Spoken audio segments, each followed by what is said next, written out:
నమస్తే, welcome to burning issue. Amaravati నవ్యాంధ్రప్రదేశ్కు గుండెకే లాంటి రాజధాని. కానీ గత 5 ఏళ్లుగా ఈ పేరు చుట్టూ అల్లుకున్న వివాదాలు, వక్రభాష్యాలు అన్నీ ఇన్ని కావు. అమరావతి అంటే కేవలం 29 గ్రామాలే అని, అదొక ఎడారని, అక్కడొక శ్మశాన వైరాగ్యం తాండవిస్తోందని గత వైసీపీ సర్కార్ పదే పదే ప్రచారం చేస్తుంది.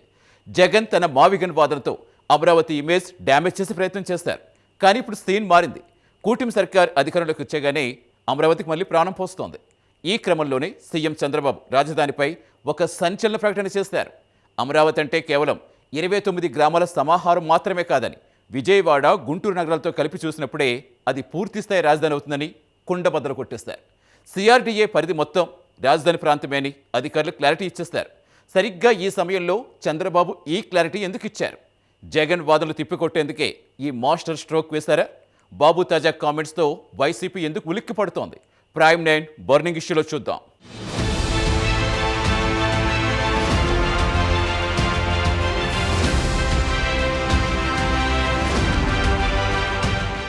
ముఖ్యమంత్రి చంద్రబాబు నాయుడు అమరావతి రాజధాని పనులపై నిర్వహించిన తాజా సమీక్షా సమావేశం రాష్ట్ర రాజకీయాల్లో సరికొత్త చర్చకు తెరతీసింది.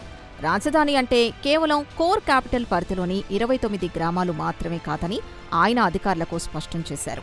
అమరావతిని ఒక ఐసోలేటెడ్ ప్రాంతంగా చూడొద్దని, విజయవాడ, గుంటూరు నగరాలతో అనుసంధానించి ఒక మెగా క్యాపిటల్గా అభివృద్ధి చేయాలని దిశానిర్దేశం చేశారు.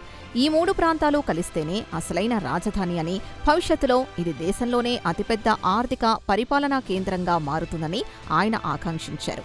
అధికారుల ఆలోచన విధానంలో మార్పు రావాలని, రాజధాని అభివృద్ధి ప్రణాళికలు ఈ 3 ప్రాంతాల్ని కలుపుకుని సాగాలని ఆయన స్పష్టమైన ఆదేశాలు జారీ చేశారు. చంద్రబాబు చేసిన ఈ వ్యాఖ్యలు ఇప్పుడు రాష్ట్ర వ్యాప్తంగా హాట్ టాపిక్గా మారాయి.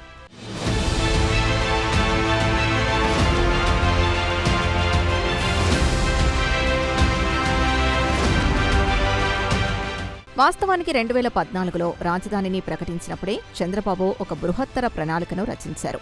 దాదాపు 8603 చదరపు కిలోమీటర్ల విస్తీర్ణంతో ఏపీ సిఆర్డీఏను ఏర్పాటు చేశారు. ఇందులో విజయవాడ, గుంటూరు, మంగళగిరి, తాడేపల్లితో పాటు వందలాది గ్రామాలు ఉన్నాయి. ఈ మొత్తం ప్రాంతాన్ని రాజధాని ప్రాంతంగానే నోటిఫై చేశారు. కానీ కాలక్రమంలో ఈ అసలు విషయాన్ని పక్కన పెట్టేశారు. ముఖ్యంగా గత 5 ఏళ్లలో వైసీపీ ప్రభుత్వం సిఆర్డీఏ ఉనికినే ప్రశ్నార్థకం చేసింది. కేవలం అసెంబ్లీ, సచివాలయం నిర్మిస్తున్న 29 గ్రామాల్ని మాత్రమే చూపిస్తూ అదే అమరావతి అని, అక్కడ ఏమీ లేదని ప్రచారం చేసింది. ఇప్పుడు చంద్రబాబు మళ్లీ సిఆర్డీఏ అసలు స్వరూపాన్ని తెరపైకి తెచ్చారు. రాజధాని అంటే ఆ 29 గ్రామాలు మాత్రమే కాదని, సిఆర్డీఏ పరిధిలోని ప్రతి అంగుళం రాజధానిలో భాగమేనని ఆయన కుండబద్దలు కొట్టారు.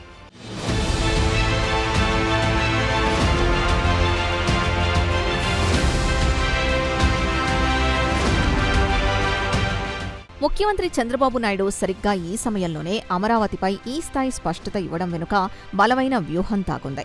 గత 5 ఏళ్లుగా అమరావతిపై జరిగిన విష ప్రచారాన్ని సమూలంగా తుడిచిపెట్టేందుకే ఆయన ఈ అస్త్రం ప్రయోగించారు. రాజధాని అంటే ఎక్కడో మారుమూల ఉన్న 29 గ్రామాలు కావని, దానికి అటు విజయవాడ, ఇటు గుంటూరు లాంటి 2 మహానగరాల అండుందని చెప్పడం ద్వారా పెట్టుబడిదారుల్లో, ప్రజల్లో కొత్త విశ్వాసాన్ని నింపే ప్రయత్నం చేశారు. ఒక మెగా సిటీకి కావాల్సిన మౌలిక సదుపాయాలు, కనెక్టివిటీ, మానవ వనరులు అన్నీ ఈ ప్రాంతంలో పుష్కలంగా ఉన్నాయని ప్రపంచానికి చాటి చెప్పేందుకే ఆయన ఈ క్లారిటీ ఇచ్చారు. తద్వారా అమరావతిపై ప్రతిపక్షాలు చేస్తున్న వక్ర భాష్యాలకు శాశ్వతంగా చెక్ పెట్టాలని చంద్రబాబు భావిస్తున్నారు.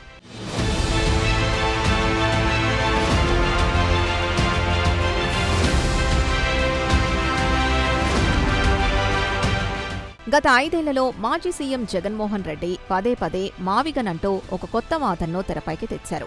అమరావతిలో లక్షల కోట్లు పెట్టినా అభివృద్ధి జరగదని, అది కేవలం 29 గ్రామాలకే పరిమితమని ఆయన పదే పదే ప్రజల మెదళ్లలో రుద్దే ప్రయత్నం చేశారు. ఈ క్రమంలోనే సిఆర్డీఏ పరిధిలో విజయవాడ, గుంటూరు లాంటి అభివృద్ధి చెందిన నగరాలున్నాయనే వాస్తవాన్ని ఉద్దేశపూర్వకంగానే దాచేశారు. రాజధానంటే కేవలం పనులు జరుగుతున్న ఆ కొద్దిపాటి ప్రదేశమేనని, అక్కడ అడవులు మొలిచాయని చూపిస్తూ రాజధానికి వక్రభాష్యం చెప్పారు. జగన్ చేసిన ప్రచారంతో సామాన్య ప్రజలు కూడా సిఆర్డీఏ పరిధిని మర్చిపోయే పరిస్థితి వచ్చింది. ఇప్పుడు చంద్రబాబు ఆ మాయ పొరను తొలగించారు. జగన్ వాదనలోని డొల్లతనాన్ని బయటపెడుతూ అమరావతి అసలు స్వరూపాన్ని ప్రజల కళ్ల ముందుంచారు.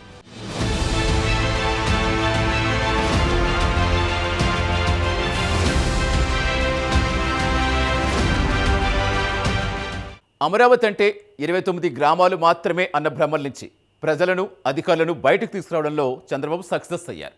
మరి ఆ 29 గ్రామాల పాత్ర ఏంటి? రైతులు ఇచ్చిన 33,000 ఎకరాల భూమి ప్రభుత్వం ఎలా వాడుకోబోతోంది? పరిపాలనా భవనాలు, ఐకానిక్ కట్టడాల నిర్మాణానికి ఆ భూములే ఎందుకు కీలకం? ఇప్పుడు చూద్దాం.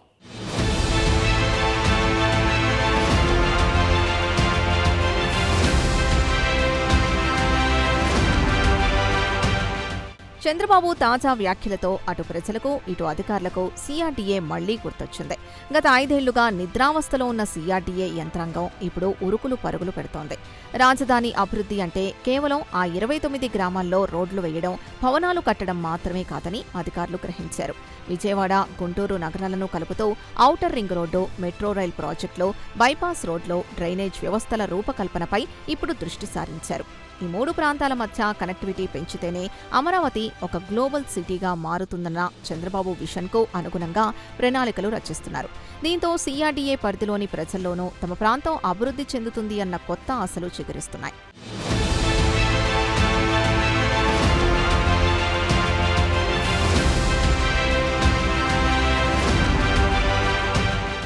అమరావతి రాజధాని ప్రాంతం మొత్తం 8,000 చదరపు కిలోమీటర్లు ఉన్నప్పటికీ ఆ 29 గ్రామాల ప్రాముఖ్యత ఏమాత్రం తగ్గదు. ఎందుకంటే ఆ ప్రాంతమే నవ్యాంధ్రప్రదేశ్కు కోర్ క్యాపిటల్. అసెంబ్లీ, సచివాలయం, హైకోర్టు, రాజ్భవన్, మంత్రులు, అధికారుల నివాసాలు అన్నీ అక్కడే నిర్మితమవుతున్నాయి. ఒక రాష్ట్ర పరిపాలన సజావుగా సాగాలంటే ఒకే చోట ఈ వ్యవస్థలన్నీ ఉండాలి. దానికోసమే ఆ 29 గ్రామాల రైతులు తమ 33,000 ఎకరాల భూమిని త్యాగం చేశారు. పరిపాలనా పరంగా నిర్మించాల్సిన భవనాల్ని, రాష్ట్రానికే తలమానికంగా నిలిచే ఐకానిక్ కట్టడాల్ని రైతులు ఇచ్చిన ఆ భూమిలోనే ప్రభుత్వం నిర్మిస్తోంది. ఆ ప్రాంతం మొత్తం ఒక అడ్మినిస్ట్రేటివ్ హబ్గా, నాలెడ్జ్ సిటీగా, ఫినాన్షియల్ సిటీగా రూపుదిద్దుకోబోతోంది.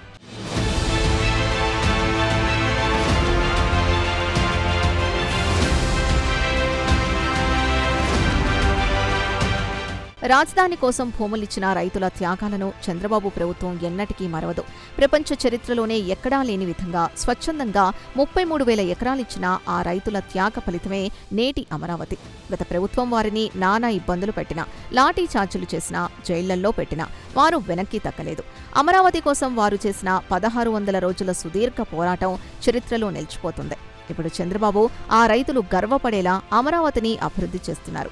వారిచ్చిన భూముల్లోనే రాష్ట్ర భవిష్యత్తును నిర్దేశించే కట్టడాలు రూపుదిద్దుకుంటున్నాయి. అమరావతి ఒక మెగా సిటీగా మారినప్పుడు ఆ ఘనతలో సింహభాగం ఆ 29 గ్రామాల రైతులకే దక్కుతుందని ప్రభుత్వం సగర్వంగా చెబుతోంది.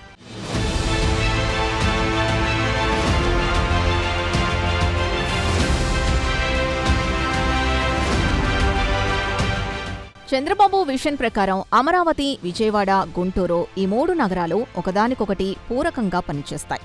విజయవాడ ఇప్పటికే ఒక బలమైన వాణిజ్య, రవాణా కేంద్రంగా ఉంది. గుంటూరు విద్య, వైద్య, వ్యవసాయ ఆధారిత పరిశ్రమలకు కేర్ ఆఫ్ అడ్రస్గా నిలుస్తోంది. ఇక అమరావతి పరిపాలనా కేంద్రంగా, ఐటీ, నాలెడ్జ్ హబ్గా అభివృద్ధి చెందుతోంది. ఈ 3 నగరాలను అనుసంధానించడం ద్వారా ఒక భారీ ఎకనామిక్ ఇంజిన్ను సృష్టించాలన్నది చంద్రబాబు లక్ష్యం. ఇలా చేయడం వల్ల పెట్టుబడులు వెల్లువెత్తుతాయి, లక్షలాది ఉద్యోగాలు వస్తాయి, రాష్ట్ర ఆదాయం అమాంతం పెరుగుతుంది.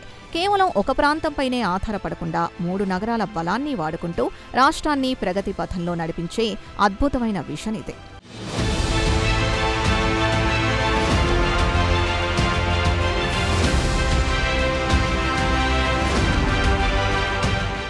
అమరావతిపై చంద్రబాబు ఇచ్చిన ఈ కొత్త డెఫినేషన్తో వైసీపీ శిబిరంలో కలకలం రేగుతోంది. ఎన్నాళ్ళు 29 గ్రామాలు, ఎడారి, శ్మశానం అంటూ వారు చేసిన ప్రచారమంతా ఇప్పుడు బూమరాంగవుతోంది. చంద్రబాబు తాజా కామెంట్స్తో వైసీపీ నేతలు ఎందుకు ఉలిక్కి పడుతున్నారు తెలుసుకుందాం.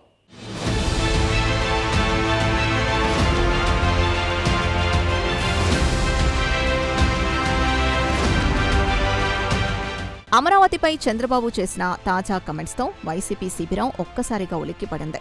ఇన్నాళ్లు తాము అల్లిన కట్టుకథలన్నీ ఒక్క దెబ్బతో పటాపంచలయ్యాయని ఆ పార్టీ నేతలు ఆందోళన చెందుతున్నారు.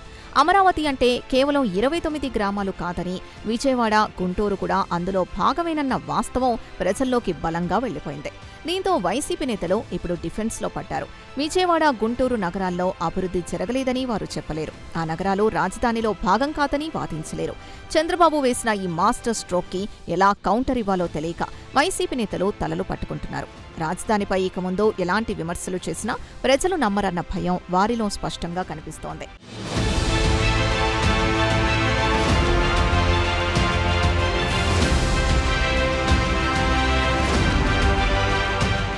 జగన్మోహన్ రెడ్డి పదే పదే ప్రయోగించిన మావిగన్ అస్త్రం ఇప్పుడు పూర్తిగా పేలని గన్గా మారిపోయింది. అమరావతిలో ఏమీ లేదని, అదంతా గ్రాఫిక్స్ అని ఆయన చేసిన విమర్శలు ఇప్పుడు అక్కడ జరుగుతున్న అభివృద్ధి ముందు తేలిపోతున్నాయి. ఎక్కడైతే గ్రాఫిక్స్ అన్నారో అక్కడే ఇప్పుడు ఆకాశ హర్మ్యాలు రూపుదిద్దుకుంటున్నాయి. CRDA పరిధిలోని విజయవాడ, గుంటూరు నగరాల అభివృద్ధిని చూసిన తర్వాత కూడా అమరావతి ఒక ఎడారి అని ఎవరైనా అంటే అది వారి అజ్ఞానమే అవుతుంది. జగన్ వాదన కేవలం రాజకీయ లబ్ధి కోసమే తప్ప అందులో ఎలాంటి వాస్తవం లేదని ప్రజలు గ్రహించారు. కూటమి ప్రభుత్వం అధికారంలోకి వచ్చిన కొద్ది నెలల్లోనే అమరావతిలో కనిపిస్తున్న కదలిక జగన్ మావిగన్ వాదనకు చెక్ పెట్టింది.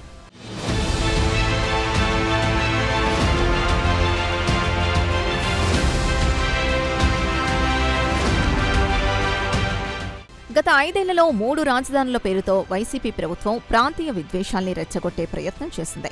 ఉత్తరాంధ్ర, రాయలసీమ ప్రజలకు అమరావతిని ఒక శత్రువుగా చూపించే కుట్ర చేసింది. కానీ చంద్రబాబు ఇప్పుడు అమరావతిని ఒక సమగ్ర ఆర్థిక కేంద్రంగా ప్రొజెక్ట్ చేస్తున్నారు. అమరావతిలో సంపద సృష్టి జరిగితే ఆ ఆదాయంతో రాష్ట్రంలోని మిగతా ప్రాంతాలన్నీ అభివృద్ధి చెందుతాయన్న వాస్తవాన్ని ప్రజలకు వివరిస్తున్నారు.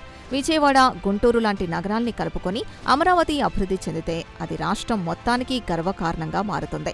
ఈ సమగ్ర అభివృద్ధి నమూనాతో ప్రాంతీయ విద్వేషాలకు శాశ్వతంగా చెక్ పడుతుందని, అమరావతి అందరికీ ఆమోదయోగ్యమైన రాజధానిగా నిలుస్తుందని విశ్లేషకులు భావిస్తున్నారు.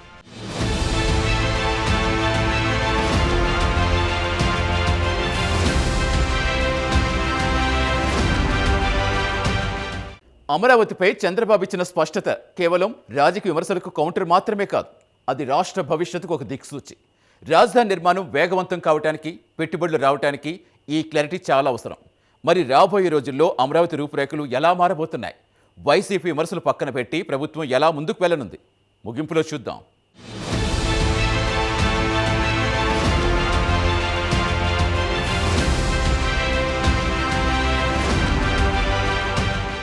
అమరావతిని విజయవాడ, గుంటూరులతో కలిపి ఒక మెగా క్యాపిటల్గా ప్రొజెక్ట్ చేయడం వెనుక చంద్రబాబు ప్రధాన లక్ష్యం పెట్టుబడుల్ని ఆకర్షించడమే. అంతర్జాతీయ స్థాయి కంపెనీలో పెట్టుబడులు పెట్టాలంటే వారికి విశాలమైన భూమి, అద్భుతమైన కనెక్టివిటీ, నైపుణ్యం ఉన్న మానవ వనరులు కావాలి. ఈ 3 నగరాల కలయికతో ఆ అవసరాలన్నీ తీరుతాయి. గ్లోబల్ ఇన్వెస్టర్లకు అమరావతి బ్రాండ్ను పరిచయం చేయడానికి చంద్రబాబు ఈ వ్యూహాన్ని ఎంచుకున్నారు. ఇప్పటికే వరల్డ్ బ్యాంక్, ADB లాంటి సంస్థలు అమరావతికి నిధులివ్వడానికి ముందుకొచ్చాయి. రాబోయే రోజుల్లో మౌలిక సదుపాయాల కల్పనపై ప్రభుత్వం ప్రత్యేక దృష్టి సారించనుంది. రోడ్డు, విద్యుత్, నీరు లాంటి కనీస వసతుల్ని యుద్ధ ప్రాతిపదికన పూర్తి చేసి పెట్టుబడిదారులకు రెడ్ కార్పెట్ పరవడానికి సిద్ధమవుతోంది.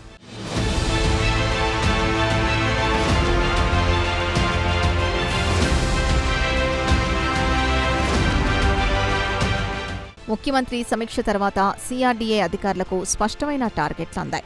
ఏ ప్రాజెక్టు ఎప్పటిలోగా పూర్తి కావాలి, నిధుల సమీకరణ ఎలా జరగాలి అన్నదానిపై ఒక పక్కా రోడ్ మ్యాప్ సిద్ధమైంది. గతంలో లాగా ఫైళ్లు, టేబుళ్ల మీద మూలుగుతూ ఉండే పరిస్థితి ఇప్పుడు లేదు. టైం బౌండ్గా ప్రాజెక్టుల్ని పూర్తి చేయాలని, నిర్లక్ష్యం వహిస్తే కఠిన చర్యలు తప్పవని సీఎం హెచ్చరించారు. దీంతో అధికారులు ఉరుకులు పరుగులు పెడుతున్నారు. జంగిల్ క్లియరెన్స్ పనులు దాదాపు పూర్తి కావచ్చాయి. ఆగిపోయిన భవనాల నిర్మాణ పనులు మళ్లీ ఊపందుకున్నాయి.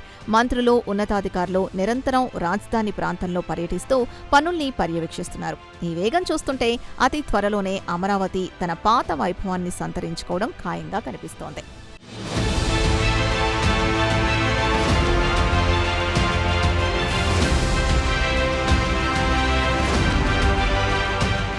అమరావతిపై వైసీపీ ఎన్ని విమర్శలు చేసినా, ఎంత బురద చల్లినా కూటమి ప్రభుత్వం వాటిని పెద్దగా పట్టించుకోవడం లేదు. మాటలతో కాకుండా చేతల ద్వారానే వారికి సమాధానం చెప్పాలని చంద్రబాబు నిర్ణయించుకున్నారు. వైసీపీ నేతలు చేసే ప్రతి విమర్శకు కౌంటర్ ఇస్తూ కూర్చుంటే అసలు లక్ష్యం పక్కదారి పడుతుందని ఆయన భావిస్తున్నారు. అందుకే రాజకీయ వివాదాలకు దూరంగా కేవలం అభివృద్ధిపైనే ఫోకస్ పెట్టారు. అమరావతిలో భవనాలు పైకి లేస్తున్న కొద్దీ వైసీపీ విమర్శల గొంతు దానంతట అదే మూగబోతుందని ప్రభుత్వం నమ్ముతోంది. ప్రజలు కూడా ఇప్పుడు మాటలు వినే పరిస్థితిలో లేరు. కళ్ల ముందు జరుగుతున్న అభివృద్ధిని మాత్రమే వారు నమ్ముతారు. ఈ వాస్తవాన్ని గ్రహించిన కూటమి సర్కార్ తమ పని తాను చేసుకుపోతోంది.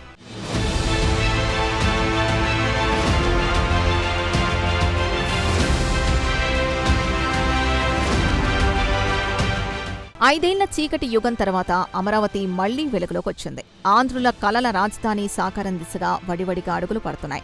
చంద్రబాబు నాయుడు అనుభవం, విజన్, కేంద్ర ప్రభుత్వ సహకారం, రైతుల త్యాగాలు ఇవన్నీ కలిపి అమరావతిని ఒక అద్భుత నగరంగా తీర్చిదిద్దబోతున్నాయి. విజయవాడ, గుంటూరు నగరాల కలయికతో ఇది దేశంలోనే ఒక మోడల్ మెగా సిటీగా మారబోతోంది. ప్రపంచ పటంలో అమరావతికి ఒక ప్రత్యేక స్థానం దక్కడం ఖాయం. భవిష్యత్ తరాలకు ఇదొక గర్వకారణంగా, ఉపాధి కల్పించే కల్పతరువుగా నిలవనుంది.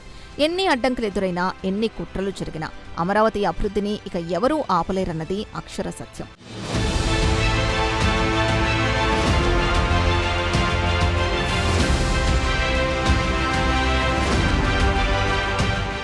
అమరావతి అంటే ఒక కులం కాదు, ఒక మతం కాదు, కేవలం 29 గ్రామాలు, అంతకంటే కాదు. అదొక 5 కోట్ల ఆంధ్రుల ఆత్మగౌరవం. ఈ వాస్తవాన్ని సీఎం చంద్రబాబు నాయుడు మరోసారి బలంగా చాటి చెప్పారు. విజయవాడ, గుంటూరు నగరాలు కలుపుకుని CRDA పరిధి మొత్తాన్ని ఒక మెగా క్యాపిటల్గా అభివృద్ధి చేస్తామని ప్రకటించేశారు. ప్రతిపక్షాలు నోళ్లు మూయించారు. జగన్ మావిగన్ వాదనకు తనదైన శైలిలో చెక్ పెట్టారు. రైతుల త్యాగాలకు అసలైన గుర్తింపిస్తూ పరిపాలనా భవనాలు అక్కడే నిర్మిస్తామని స్పష్టం చేశారు. చంద్రబాబు ఇచ్చిన ఈ క్లారిటీతో అటు అధికారుల్లో, ఇటు ప్రజల్లో కొత్త ఉత్సాహం నెలకొంది. వైసీపీ విమర్శలు పక్కన పెట్టి కేవలం అభివృద్ధిపైనే ఫోకస్ పెట్టిన కూటమి సర్కార్ అతి త్వరలో అమరావతిని ఒక గ్లోబల్ సిటీగా ప్రపంచానికి పరిచయం చేయటం ఖాయంగా కనిపిస్తోంది.